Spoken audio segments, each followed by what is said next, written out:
Hello guys, स्वागत है आप सभी का एक बार फिर से आपके अपने यूट्यूब चैनल डियर विमल पर। दोस्तों, हम पढ़ रहे हैं त्रिकोणमिति के कुछ अनुप्रयोग जो कक्षा 10 की है, उसमें चैप्टर नंबर 11 में ये है। तो अब की बार जो है नई वाली बुक आई है मैथ की, उसमें चैप्टर नंबर 9 में दिया हुआ है। तो चैप्टर्स मतलब नहीं, हमारा टॉपिक पूरा सेम ही है। तो अभी पिछली वीडियो में हमने त्रिकोणमिति के कुछ अनुप्रयोग, हमने बेसिक सवाल को बताया था, उसमें कुछ बहुत ही महत्वपूर्ण पॉइंट्स को बताया था, जैसे उन्नयन कोण, अवनमन कोण, क्षैतिज रेखा, ये सब क्या होता है। तो हमने बहुत अच्छे से उसका पूरा समझाया हुआ था। अगर आपने नहीं देखा हुआ वीडियो, डिस्क्रिप्शन में लिंक है, जाइए पहले आप वो देख लीजिए, जिससे आपको ये सवाल करने में आसानी होगी। तो चलिए हम स्टार्ट करते हैं हमारी आज की पहले सवाल। दोस्तों, पहले सवाल हमारा है, भूमि पर स्थित एक चिन्हित बिंदु से एक मीनार की चोटी का उन्नयन कोण 45 अंश है।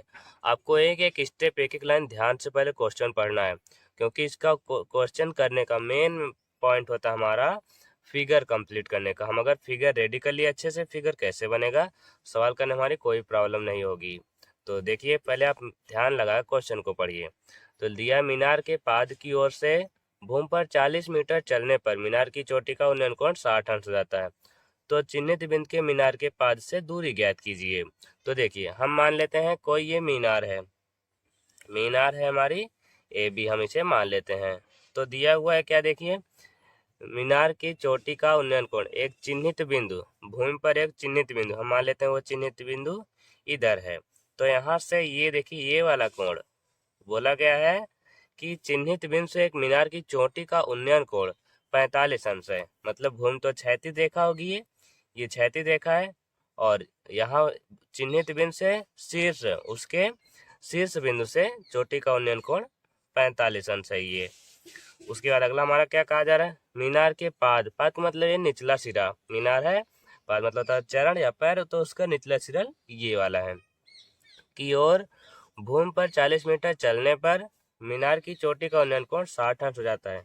मतलब यहाँ से अगर हम 40 मीटर की दूरी पर चलें मीनार की ओर, मान लीजिए 40 मीटर यहाँ आया, मान लीजिए इतनी दूरी है 40 मीटर, 40 मीटर हम चलेंगे, तो बोला गया मीनार की चोटी का उन्नयन कोण 60 अंश हो जाता है। तो यहाँ तक आएंगे तो यहाँ से चोटी का कोण ये 60 अंश हो जाता है। दोस्तों, आपको ये स्केल से बनाना है, हमारा ये थोड़ी सी लाइन तिरछी हो गई है, आपको सीधा पहले पटरी से बनाना है। तो चोटी का उन्नयन कोण 60 अंश हो जाता है। तो दिया हुआ चिन्हित बिंदु की मीनार के पास से दूरी ज्ञात कीजिए। मतलब ये मीनार की पाद बिंदु बी, बी से चिन्हित बिंदु यहाँ तक की पूरी दूरी ज्ञात करनी, ये दूरी कितनी है। तो चलिए, बहुत ही सिंपल है, बट आपको थोड़ा सा अपना माइंड यूज करके सवाल को हल करना है। हम सबसे पहले मान लेते हैं इसकी दूरी, मीनार की ऊंचाई h है, क्योंकि मीनार की ऊंचाई भी नहीं दिया गया है, राइट। हमें पहले मीनार की ऊंचाई ज्ञात करनी होगी। तो हम मान लेते हैं मीनार की ऊंचाई h मीटर है। और फिर देखिए, जो ये बीच, अभी हमें क्योंकि पूरी दूरी चाहिए, सबका हम नाम लिख लेते हैं, जैसे ए बी, हम इस वाले बिंदु को लिख लेते हैं सी, और इस वाले बिंदु को डी, राइट। अब देखिए, हमें ये डी और सी की दूरी पता है 40 मीटर है, ये ए बी को हमने h मान लिया। हम देखिए हल करना हमें पूरा, तो ये वाला लेना है, मतलब बी डी और ए बी, मतलब ये लंब हो जाएगी, ये पूरी भुजा आधार हो जाएगी। तो आधार हमें चाहिए, लंब और आधार tan में आता है, बट देखिए हमें केवल अभी डी सी पता है, ये दूरी पता नहीं, तो हम इतने को भी यक्स मान लेते हैं। ध्यान से देखिएगा दोस्तों, हमने डी बी सी को यक्स मान लिया। अब हमें देखिए पूरी दूरी मिल गई, इतनी 40 है, इतनी यक्स है, तो हमारी पूरी दूरी कितनी हो जाएगी, 40 में यक्स जुड़ जाएगी, हो जाएगी 40 प्लस यक्स, ये पूरी दूरी हो जाएगी। अब बट हमें यच का भी मान तो नहीं पता, इसलिए हम पहले ए बी सी या ए सी बी, ये छोटे वाले त्रिभुज में से हम यच का मान निकालेंगे। फिर जब यच का मान आ जाएगा, मतलब लंब का मान आ जाएगा, फिर बड़ा वाला त्रिभुज में से लेकर हम वहाँ से यक्स का मान निकालेंगे, फिर ये पूरी दूरी ज्ञात हो जाएगी, हमें मिल जाएगी। तो चलिए स्टार्ट करते हैं। सबसे पहले हम लिखेंगे माना मीनार की ऊंचाई h है। तो आंसर में देखिए इसका क्या होगा, यहाँ पर हम लिखेंगे माना कोई मीनार ए बी है, ए बी है, जिसकी ऊंचाई कितनी है, हमने h मीटर माना है, तो लिख दीजिए h मीटर। दोस्तों, इसका सॉल्यूशन करने से पहले शुरू में आपको थोड़ा सा लिखना जरूरी होता है। जिसकी ऊंचाई को हमने h मीटर मान लिया है, जिसकी ऊंचाई h मीटर है। अब देखिए और क्या चीज हमने माना, कोई चिन्हित बिंदु डी को मान लिया, बाकी ये प्रश्न अनुसार आप लिख देंगे, राइट। और यहाँ पर हमने एक्स माना, ये सब ज़्यादा लिखने की जरूरत नहीं, आप इतना लिख दीजिए बस। अब देखिए सॉल्व करते हैं हम त्रिभुज, यहाँ प्रश्न अनुसार आप लिख दीजिए, क्योंकि प्रश्न में जो जो कहा गया था हमने फिगर में रेडी कर दिया और सब। तो प्रश्नानुसार ए सी बी या त्रिभुज ए बी सी में हम कर रहे हैं, लिखिए देखिए, त्रिभुज ए बी सी में हम त्रिभुज ए बी सी से हल करते हैं। दोस्तों ये सारे सवाल बड़ी जरूर होती है, बट अगर एग्जाम में आएगी तो बड़े नंबर में आएगी, 4 नंबर 6 नंबर ऐसे नंबर में आ जाती है सवाल। तो देखिए त्रिभुज हम एबीसी में हल कर रहे हैं। देखिए ये थीटा का मान यहाँ पर 60 है, तो थीटा सानुभुजा लंब होती है, लंब यूज हुआ है मतलब एच, और यहाँ यक्स है, यहाँ पर आधार हो गए। लंब और आधार हमारा tan में यूज हुआ है, हमने बताया त्रिकोणमितीय अनुपात यूज होगा। तो हम यहाँ पर लिखेंगे tan थीटा बराबर होता है लंब बटे आधार, लंब बटे आधार। तो हमें लंब का मान पहले देखिए थीटा है, थीटा का मान इधर था 60 अंश, तो हम इधर 60 अंश लिख देंगे। तो tan ये थीटा जगह हो गया 60 अंश बराबर लंब, लंब का मान देखिए ये थीटा सानुभुजा लंब होगी, तो लंब का मान है एच बटे में आधार है, आधार का मान देखिए इधर है यक्स, तो हम यक्स ले लेंगे। हमें देखिए यहाँ पर एच की वैल्यू चाहिए, तो यहाँ पर tan 60 अंश की वैल्यू होती है हमारी √3, तो √3 बराबर, और यहाँ एच अपान ये हुआ है यक्स। हमें एच की वैल्यू चाहिए, तो यक्स इस तरफ है भाग में है, दूसरी तरफ जाएगा तो गुणा में हो जाएगा। यहाँ पर हम लिख देंगे एच बराबर √3 यक्स। ये हो गया समीकरण 1, हम इसे मान ले रहे हैं।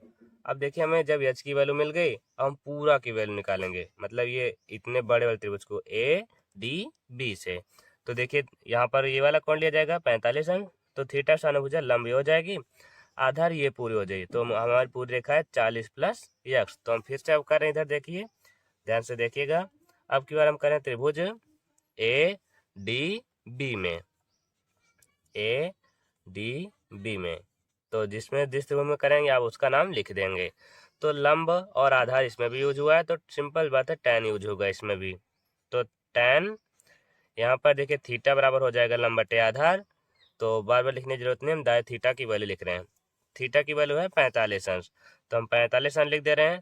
और लंब थीटा सानुभुजा है, यहाँ पर लंब है एच, तो यहाँ पर हम लिख दें एच बटे आधार, आधार हमारी ये पूरी रेखा हो गई अब की बार, तो आधार थी हमारी 40 प्लस यक्स, तो 40 प्लस यक्स हो गई। तो tan 45 अंश का मान होता है 1, तो 1 बराबर ये एच बराबर बटे 40 प्लस यक्स हो गई। तो देखिए अब हमें एच की वैल्यू मिली हुई थी अभी, अब एच की वैल्यू यहाँ पर √3 है, तो एच की वैल्यू √3 रख दीजिए इधर, √3 यक्स। तो ध्यान से देखिएगा, अभी यहाँ पर ये भाग में था, हम दूसरी तरफ कर देंगे तो गुणा में हो जाएगा, 1 से गुणा होगा तो पूरा चीज वही रहेगा। तो हम लिख रहे हैं 40 प्लस यक्स बराबर, इस तरफ बचा एच अकेले, एच की वैल्यू हम डायरेक्ट रख रहे हैं √3 यक्स, तो √3 यक्स हो गया, राइट। अब देखिए हम क्या करें, हमें x की वैल्यू चाहिए, तो हम x की वैल्यू निकालेंगे कैसे।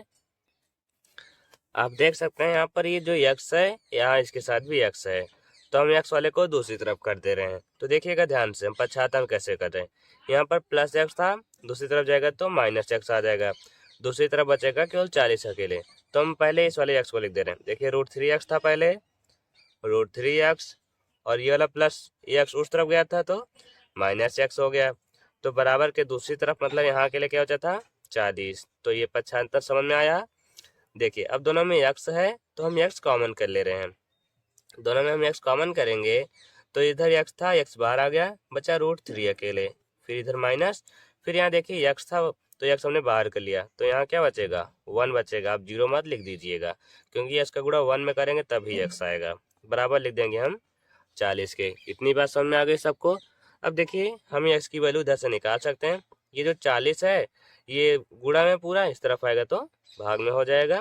तो चलिए हम यहाँ कर रहे हैं, अब देखिएगा, तो x बराबर हमारा आ जाएगा 40 बटे, यहाँ पर है √3 - 1, क्योंकि गुणा में था तो इस तरफ आएगा तो भाग में हो जाएगा। तो ये सॉरी यहाँ पर रूट नहीं, केवल √3 अकेले है, तो √3 फिर -1। तो ये बात समझ में आ गई सबको। अब देखिए हमारी एक नया पॉइंट आया इसमें, 10th में आ गया हमारा कंजुगेट गुणा। ये क्या होता है, देखिए यहाँ पर जैसे रूट में कोई चीज़ आ गया, अगर इसके आगे हल नहीं हो रहा, हम कंजुगेट गुणा कर लगाकर हल कर सकते हैं। जैसे देखिए यहाँ पर √3 - 1 है, तो यहाँ पर जो माइनस, इस चिन्ह का उल्टा करेंगे, माइनस का उल्टा हो जाएगा प्लस, तो प्लस लगाकर दोनों में ऊपर भी, अंश में भी और हर में भी गुणा कर देंगे। देखिए कैसे, यहाँ पर देखिए √3 - 1 था, इसका उल्टा करेंगे तो आ जाएगा √3 + 1, ये +1 आ गया। इससे गुणा हम अंश में भी कर देंगे और इसे से गुणा हर में भी कर देंगे, √3 + 1। किसी को कोई भी प्रॉब्लम हुई? देखिए हमने क्या किया, इसमें इसे कंजुगेट गुणा या परिमेयीकरण भी बोलते हैं, जिससे यहाँ पर कोई चिन्ह, कोई भी ब्रैकेट में कोई चिन्ह हुआ, कोई संख्या, तो जो यहाँ पर चिन्ह रहेगा, जैसे मान लेना प्लस होता, कंजुगेट गुणा करें तो प्लस का उल्टा माइनस, माइनस वहीं बीच में लगाकर अंश में भी उसी संख्या से गुणा कर देंगे और हर में भी उसी संख्या से गुणा कर देते हैं। तो अब यहाँ से कैंसिल मत करिए, क्योंकि फिर वही टर्म आ जाएगा। अब 40 का इस तरफ गुणा कर दीजिए, इस वाले टर्म का इस तरफ दूसरी तरफ गुणा कर दीजिए। तो ध्यान से देखिएगा, हम 40 का गुणा √3 में करेंगे, तो आप गुणा मत करिए, डायरेक्ट वैसे देखिए लिख दे रहे हैं। देखिए 40 लिखेंगे, गुणा हो रहा, अगला हम इसे ब्रैकेट में लिख दे रहे हैं, √3 + 1।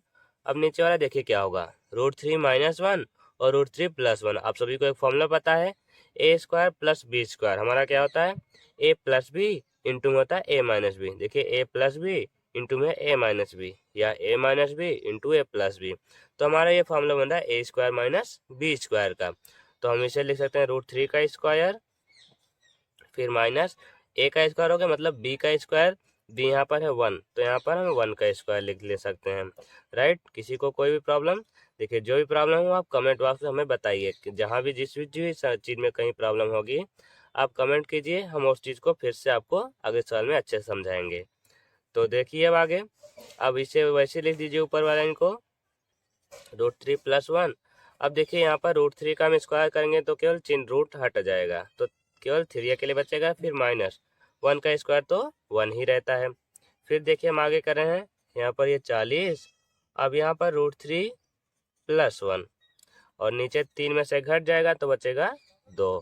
अब 2 से कट जाएगा ऊपर वाला, तो इसे काट दीजिए, 2 से कटेगा तो आ जाएगा ये 20। तो हमें ये यक्स की वैल्यू, अब देखिए यक्स की वैल्यू हमारी क्या होगी, यक्स की वैल्यू यहाँ पर ये बचा 20 और ये √3 + 1, ये हमारी यक्स की वैल्यू मिल चुकी है अब। इसलिए अब देखें हमें ये यक्स की वैल्यू मिल गई, मतलब ये वैल्यू मिल गई। हम 40 + यक्स, हमें ये चीज़ पूछा गया था, चिन्हित बिंदु से, चिन्हित बिंदु हमारा डी था और मीनार के पाद बिंदु हमारा मतलब बी था, तो डी और बी की दूरी, तो इस हमें लिखेंगे, इसलिए डी बी बराबर क्या होगी, ये डी सी जितनी होगी, डी सी मतलब यहाँ से यहाँ तक की दूरी, और प्लस ये बी सी जितनी होगी। तो देखिए डी सी थी ये 40 और प्लस बी सी की दूरी थी यक्स, या 40 + यक्स, तो यक्स की वैल्यू हमें यहाँ देखिए जो पूरी मिली है। चलिए हम एक बार लिख दे रहे हैं, तो 40 फिर प्लस यक्स की वैल्यू हम ये रख रहे हैं, देखिए 20 और ये √3 और ये हुआ +1, राइट। अब देखिए, अब 20 का पहले अंदर गुणा कर दीजिए, तो 40 + 20 का गुणा करेंगे √3 हो जाएगा ये, फिर प्लस 20 का गुणा एक में करेंगे तो 20 आ जाएगा, तो 40 और 20 जुड़ जाएगा, तो ये आ जाएगा 60 + 20 √3। अब देखिए दोनों में 20 कॉमन है, तो हम कर लेंगे क्या, 20 कॉमन करेंगे, तो यहाँ भाग करेंगे 20 से 60 में, तो ये आएगा 3, प्लस इसमें 20 बाहर आ चुका है तो हमारा आया √3। तो ये आ गया हमारा आंसर, यहाँ पर आप लिख देंगे मीटर, राइट। अब डी बी, ये आया हमारा आंसर। दोस्तों इस सवाल में आपको जहाँ भी प्रॉब्लम हो प्लीज़ कमेंट कर दीजिएगा। वैसे तो नॉर्मली आप सबको आ जानी चाहिए, इसमें कहीं भी कोई हमने बड़ी बात नहीं की, केवल यहाँ पर कंजुगेट गुणा आपको समझ में आ जाना चाहिए बस, और बाकी सब आसान ही था। तो देखिए हमें यहाँ लास्ट में आ गया, तो आप लास्ट में लिख दीजिएगा, अतः चिन्हित बिंदु से मीनार के पाद बिंदु बी से दूरी 20 ब्रैकेट 20 × 30 + √3 मीटर है। तो दोस्तों चलिए हम इसी टाइप के अब कुछ सवाल और हल करते हैं। दोस्तों हमारी वीडियो बहुत बड़ी ना होगी, इसलिए हम ज़्यादा सवाल नहीं बताएंगे, बट मेन सवाल को हम बताएंगे। चलिए हल करते हैं दूसरे सवाल। तो दोस्तों हमारी दूसरे सवाल देखिए, अब ध्यान से देखिएगा, पहले क्वेश्चन को हम पढ़ते हैं। सवाल हमारी, एक खंभा जिसकी ऊंचाई 20 मीटर है, कोई पोल है जिसकी ऊंचाई 20 मीटर है, पर एक झंडा लगा हुआ है, मतलब खंभे के ऊपर एक झंडा लगा हुआ है। जमीन पर स्थित किसी बिंदु से झंडे के पाद व शिखर के उन्नयन कोण क्रमशः 45 अंश व 60 अंश है, तो झंडे की ऊंचाई ज्ञात कीजिए। सबसे पहले देखिए हम क्वेश्चन के अकॉर्डिंग हम पहले फिगर रेडी करते हैं। देखिए खंबा है जिसकी ऊंचाई 20 मीटर है।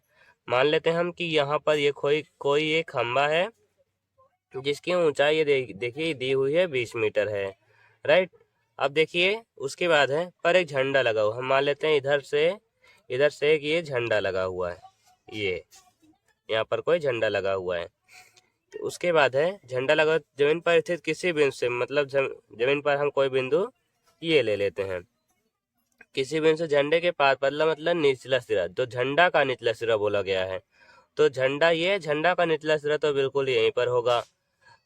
तो झंडे के पाद व शिखर, मतलब झंडे का ये पाद बिंदु ये निचला सिरा इधर से है, व शिखर ये उन्नयन कोण क्रमशः, तो पहले 45 अंश, मतलब झंडे के पाद बिंदु मतलब उसका निचले सिरे से यहाँ से ये कोण कितने अंश का है, ये पहला देखिए दिया हुआ 45 अंश का, तो यहाँ पर ये 45 अंश है। वह झंडे के शिखर का उन्नयन कोण यहाँ पर 60 है, झंडे का शिखर ये है, तो यहाँ से ये इस वाले बिंदु तक यहाँ से ये पूरा कोण, ध्यान से देखिए ये पूरा कोण लिया गया है 60 अंश। तो हमसे पूछा गया झंडे की ऊंचाई ज्ञात की। झंडा ये इतना, हमें इसकी ऊंचाई ज्ञात करनी है। हम मान लेते हैं ये एच है, राइट। झंडे की ऊंचाई को हमने एच मान लिया। सबका नाम लिख दीजिए, यहाँ पर ए बी, यहाँ पर हम सी, और ये बिंदु को हम डी मान रहे हैं। तो बात क्लियर, झंडा से ये फिगर समझ में आया सबको। तो देखिए हमें ये ऊंचाई ज्ञात करनी है, तो उसके लिए देखिए पहले हमें, क्योंकि हम त्रिकोणमितीय अनुपात यूज करेंगे, तो पूरी भुजा यूज होगी। लंब, क्योंकि हम इतनी भुजा लेंगे तो इससे कोई त्रिभुज ये बनेगा ही नहीं, तो उसमें समकोण त्रिभुज बनेगा नहीं।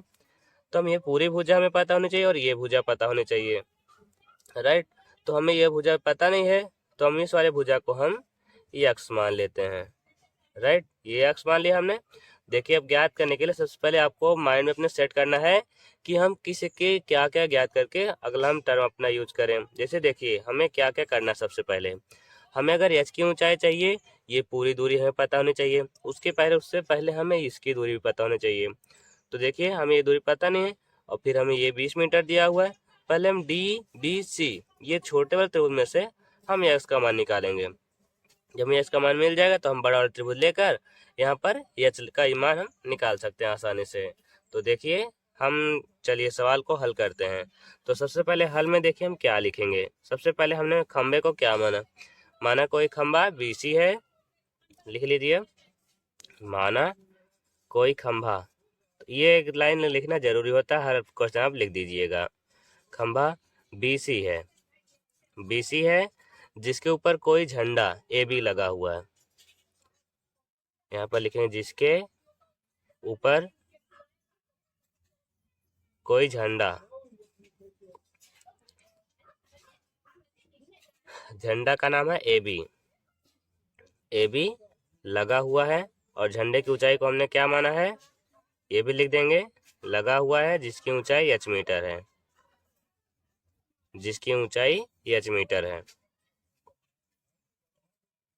यहाँ पर लिख देंगे एच मीटर है।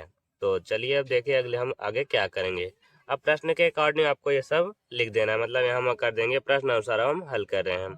तो देखिए हम त्रिभुज कौन सा पहले लेंगे, हम बी डी सी, तो त्रिभुज बी डी सी से हम हल करते हैं। देखिए त्रिभुज बी डी सी में, तो देखिए बीडीसी में ले रहे हैं तो थीटा यहाँ पर है लंब, ये कोण बना हुआ, तो थीटा से भुजा होगी लंब और आधार। लंब और आधार हमारा त्रिकोणमिति के tan में यूज होता है, तो हम यहाँ लिखेंगे tan थीटा बराबर होता है लंब बटे आधार, ये हो गया आधार के, राइट। अब थीटा का मान देखिए यहाँ पर है 45 अंश, तो आप 45 अंश लिख दीजिए थीटा की जगह पर। तो देखिए tan थीटा की जगह हम लिख रहे हैं 45 अंश बराबर है लंब का मान देखिए यहाँ पर है 20, तो हम 20 लिखेंगे। आधार ये पूरी रेखा हमारी है एक्सिस की दूरी, तो tan 45 अंश का मान 1 होता है, बराबर ये 20 बट्टे हो गया यक्स के। तो हमें यक्स का मान चाहिए ही, तो इसका ऊपर हम गुणा कर देंगे, इसका गुणा 1 में होगा तो यक्स ही आ जाएगा, बराबर ये 20 मीटर।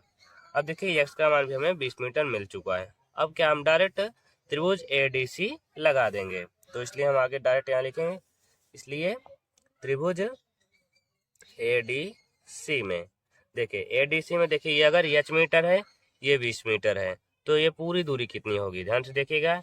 ये पूरी दूरी हमारी कितनी हो जाएगी, ये 20 मीटर है और ये h मीटर है, तो हो जाएगी 20 प्लस h मीटर, ये पूरी दूरी। तो हो गया ये लंब और ये आधार। फिर से हमारा tan यूज होगा क्योंकि लंब आधार tan में ही आता है। तो tan, तो थीटा का मान देखिए पूरा कोण है, तो पूरा यह कोण हमारा है 60 अंश का।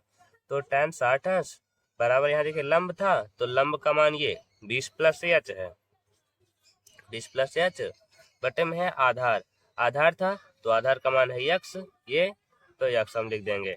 अब tan 60 अंश की वैल्यू होती है √3, तो √3 बराबर हो गया ये 20 प्लस h बटे में x था, x की वैल्यू आपको यहाँ पर मिली है 20 मीटर, तो हम यहाँ पर डायरेक्ट 20 मीटर लिख दे रहे हैं। अब देखिए ये 20 का गुणा उस तरफ कर दीजिए, तो 20 का गुणा √3 में करेंगे तो आ जाएगा 20√3, क्योंकि ये भाग में है दूसरी तरफ जाएगा तो गुणा में हो जाएगा। बराबर बचा हमारा 20 प्लस h। बस, किसी को कोई प्रॉब्लम? अब देखिए जहां पर किसी को कोई प्रॉब्लम कमेंट कर दीजिएगा प्लीज। देखिए वैसे तो सबको समझ में आ जानी चाहिए, नॉर्मली इसमें हम कोई नया रूल नहीं लगा रहे हैं। अभी देखिए हमें h का मान चाहिए, तो ये जो प्लस में है 20 दूसरी तरफ कर देंगे तो माइनस में हो जाएगा, तो उस तरफ केवल h बचेगा, तो हम पहले लिख दे रहे हैं h बराबर, पहले यह लिखेंगे 20√3, क्योंकि अब ये प्लस 20 था दूसरी तरफ गया तो माइनस 20 हो गया। अब इन दोनों में से आप 20 कॉमन कर लीजिए, तो 20 हम कॉमन कर ले रहे हैं तो आ जाएगा h बराबर, यहाँ पर आ जाएगा √3 माइनस 1 आ जाएगा। तो देखिए आप डायरेक्ट इतना भी आंसर हमारा लिख सकते हैं, या फिर आप देखिए √3 का मान होता है, ये आप लिख लीजिए। देखिए यहाँ हम लिख दे रहे हैं √3, इसका मान होता है 1.732, और √2 का वैल्यू होता है 1.414। ये वैल्यू आपको याद कर लेनी है। वैसे तो कभी कभी एग्जाम में जब दिए रहते हैं क्वेश्चन, तो बगल में उसकी वैल्यू अगर यूज होगा √3 तो बगल में ही लिख देते हैं, √3 हो या √2, बट सिंपली आपको ये याद रखना है। तो देखिए √3 की जगह हम 1.732 रख दे रहे हैं, तो h बराबर 20, और यहाँ पर देखिए गुणा में है तो 1.732, फिर माइनस 1 हम कर रहे हैं। तो जब हम यहाँ पर 20 का, अब देखिए यहाँ पर 20 का गुणा कर रहे हैं, 20 का गुणा करने से पहले हम इसे माइनस कर दे रहे हैं, एक में से एक माइनस कर देंगे तो आ जाए 0.732। अब 20 का गुणा हम इतने में कर देंगे तो ये आ जाएगा हमारा 14.64 मीटर। तो हमें ये h का मान मिल गया, और h हमने माना था झंडे को, तो झंडे की ऊंचाई तो हम अतः लास्ट में लिख सकते हैं, अतः झंडे की ऊंचाई, तो झंडे की ऊंचाई बराबर हमारी हो जाएगी ये 14.64 मीटर, 14.64 मीटर। तो आई होप दोस्तों आपको ये अच्छे समझ आई होगी सवाल, इसमें कोई भी प्रॉब्लम नहीं होगी। दोस्तों आज की वीडियो में बस ये दो ही सवाल को हल करेंगे, आगे हम अगली वीडियो में कुछ और इम्पोर्टेंट सवाल को लेकर आएंगे। और आपसे एक छोटी सी रिक्वेस्ट है कि प्लीज़ आप वीडियो को लाइक कर दीजिएगा और चैनल को सब्सक्राइब करके बेल आइकन को प्रेस कर दीजिएगा, जिससे हम कोई भी नई वीडियो बनाए उसकी नोटिफिकेशन आप तक तुरंत पहुंच जाए और आप अपनी अच्छी सी तैयारी कर लीजिएगा। तो चलिए अब इन दो सवाल को आप रिवीजन कर लीजिएगा, हम नेक्स्ट वीडियो में मिलेंगे। तो तब तक के लिए जय हिंद।